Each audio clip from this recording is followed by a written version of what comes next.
Okay. This is meant to be a living room experience. We're all sitting in a living room. Just because they're up there, they're just sitting higher up in the living room. So we all get to split level hall. yes. And I'm going to say this again, but I don't think we can say it enough. Thank you. All of this woman and these gentlemen up here, I don't know how long you all have been serving, but you have been serving our community. When we first had our first survival meeting, we talked about all the things that we love in this community. And I'm sure that the same things that you guys love in this community. And thank you for preserving them for us. Yeah. And for protecting them for us. And for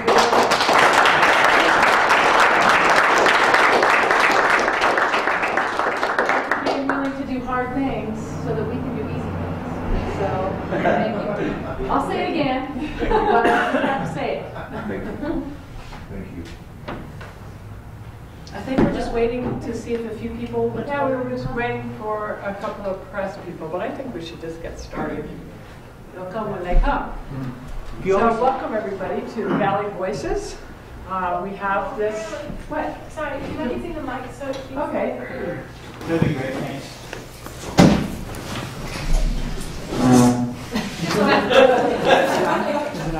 Okay.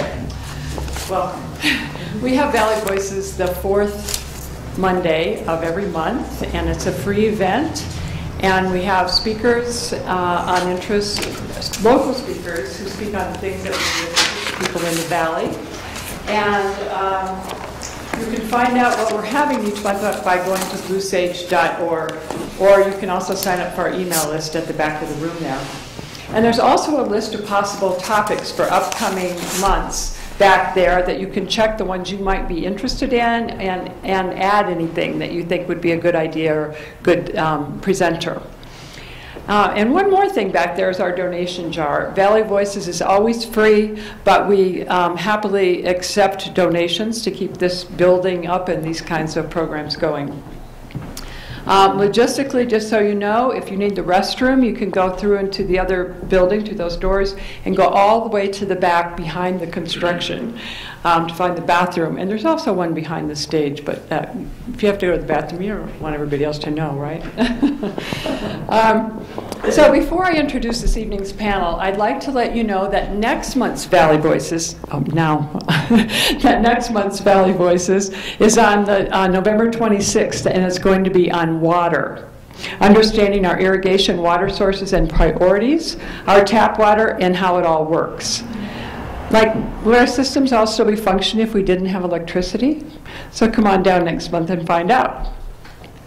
Tonight, we have a distinguished panel to talk to us about emergency preparedness. Last month, Calvin and Liz, sitting right here, did a presentation on crisis readiness, and they did it on both the personal level and the community level. And there was a lot of interest in finding out what our local leaders and FEMA-trained emergency preparedness officials already have in place and how we might support them. So hence tonight's meeting. And a group of us have been meeting weekly, and we're really appreciative of these folks for coming out here tonight to speak with us, and thank all of you for coming out as well.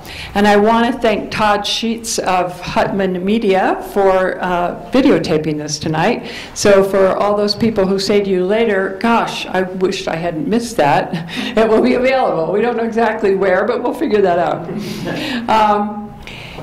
Usually Valley Voice allows for a lot of discussion. However, tonight I don't think there's going to be time because each panel member is going to speak, and then we have a lot of prepared questions. So we'll see how that works.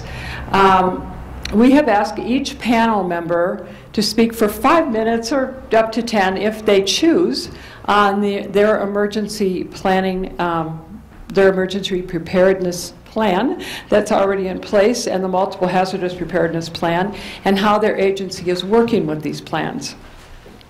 We have Rob Fiedler, Delta County Emergency Preparedness Director. We have Fred McKee, Delta County Sheriff. We have Hugh Carson, Air Operations Branch Director, Eastern Colorado All Hazards IMT. Bart Peterson, Paonia Town Clerk, Scott Leon, Paonia Police Chief, and Robert Simeo, Assistant Fire Chief, Paonia. So I want to thank you all again for being here, and I'm going to now turn the program over to Liz and Calvin Evans.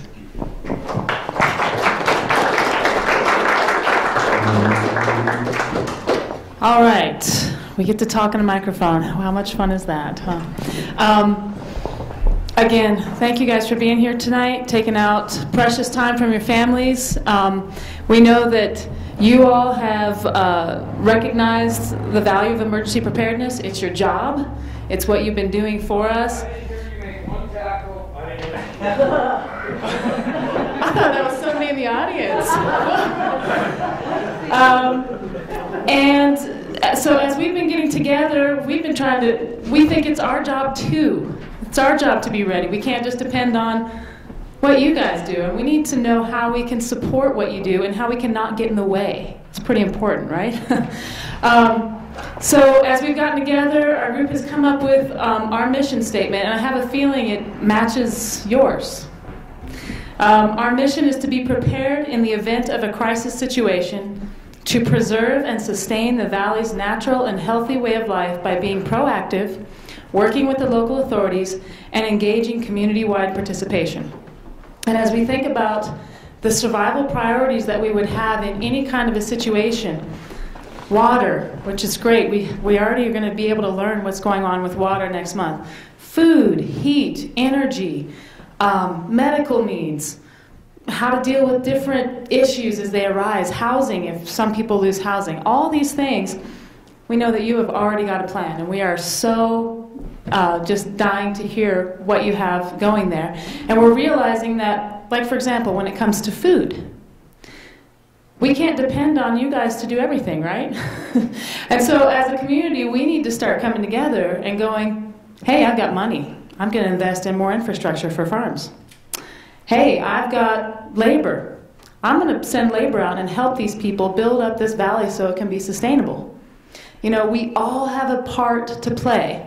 And so we want to pick your brains tonight so that we can learn more of what our part is to play. And again, we want to thank you for your, I don't know how many years each one of you have served, but you've served faithfully, and you are preserving our valley's way of life. And we appreciate it. So I'm going to hand it over to Calvin. Okay, so how this all began was actually about a month ago, I would have to say. We actually did a presentation on emergency preparedness as a community, individual preparedness as well as community preparedness. And little did Liz and I realize that the amount of interest that grew from that talk.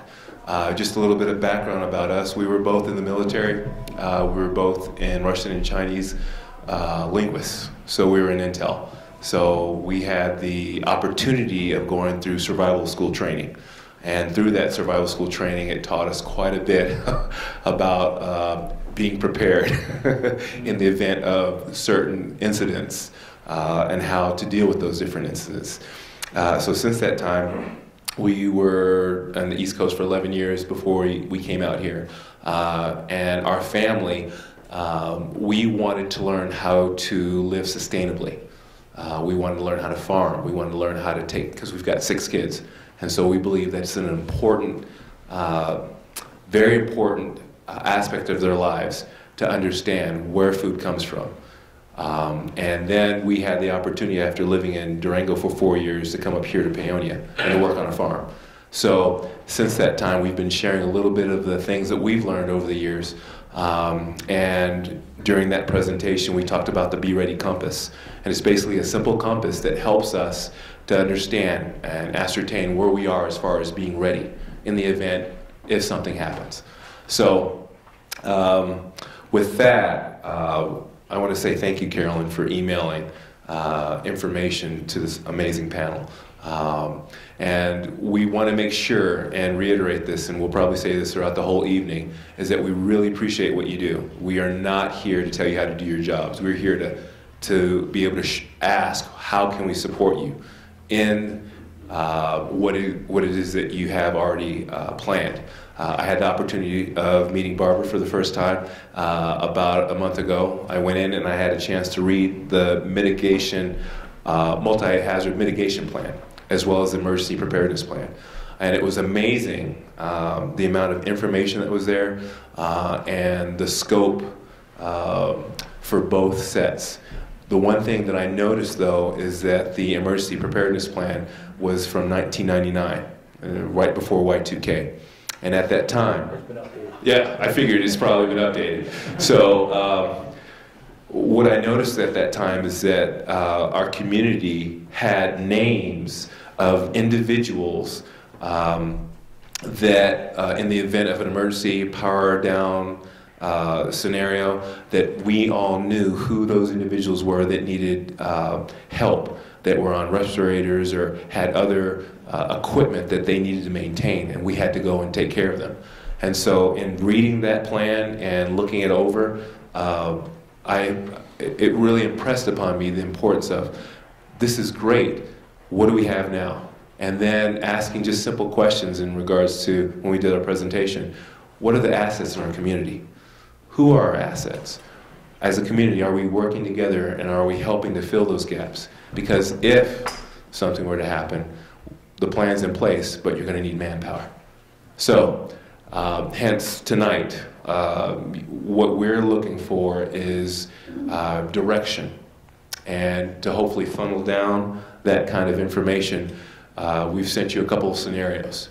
And what we would love to hear from you is that about 5 to 10 minutes if each of you could talk about your department in the event of those scenarios.